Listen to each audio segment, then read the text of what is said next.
Cette actualité vous est présentée en collaboration avec Cryptost Academy. Ayez un temps d'avance sur le marché crypto en rejoignant notre communauté premium. Stratégie va-t-elle cesser d'acheter du Bitcoin, BTC? Voici sa nouvelle politique. Jeudi soir, Stratégie a dévoilé les nouvelles règles selon lesquelles elle émettra ou non de nouvelles actions pour acheter du Bitcoin, BTC. Que penser de tout cela?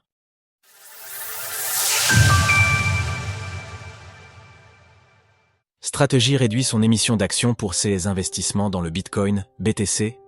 À l'occasion de la publication de ses résultats financiers jeudi, Stratégie a également dévoilé sa nouvelle politique en matière d'émission d'actions ordinaires lui servant à acheter du Bitcoin, BTC.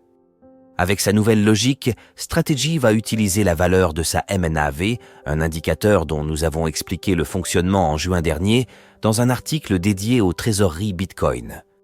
En bref, la MNAV permet de mettre en relation le prix de l'action d'une entreprise avec la valeur des avoirs en BTC détenus par rapport au nombre total d'actions en circulation. Dans ce contexte, Stratégie entend désormais agir de la sorte suivant différents cas de figure.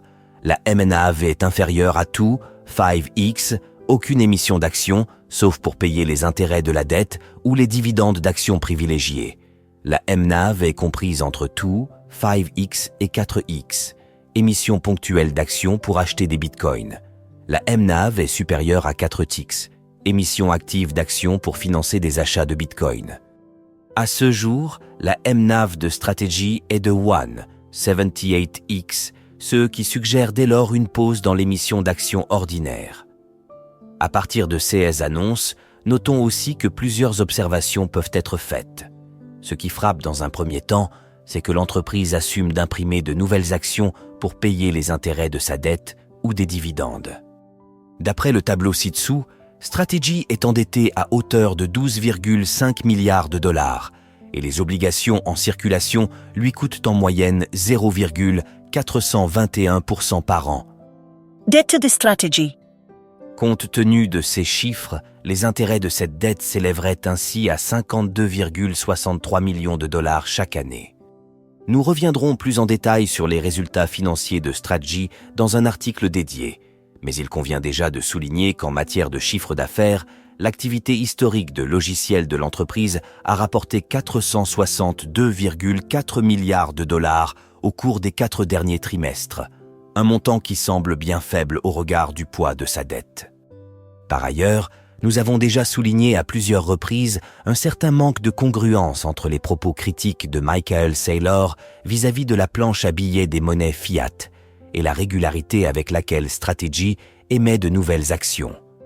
Et pour cause, depuis le 31 décembre 2020, le nombre d'actions ordinaires de classe A de Stratégie est passé de 76,23 millions à 263,91 millions, soit un multiple de 3,46 en moins de 5 ans. Nombre d'actions de Stratégie en circulation. A contrario, sans de telles émissions d'actions, Stratégie serait dans l'incapacité financière d'acheter autant de Bitcoin, à moins d'émettre encore plus de dettes. Dans les conditions actuelles, le ralentissement des achats de BTC peut aussi être l'un des facteurs de baisse des prix des cryptos au cours des dernières 24 heures, bien que cette hypothèse pèse certainement moins lourd dans les inquiétudes des investisseurs que les dernières frasques de Donald Trump. Source, Stratégie. Retrouvez toutes les actualités crypto sur le site cryptost.fr.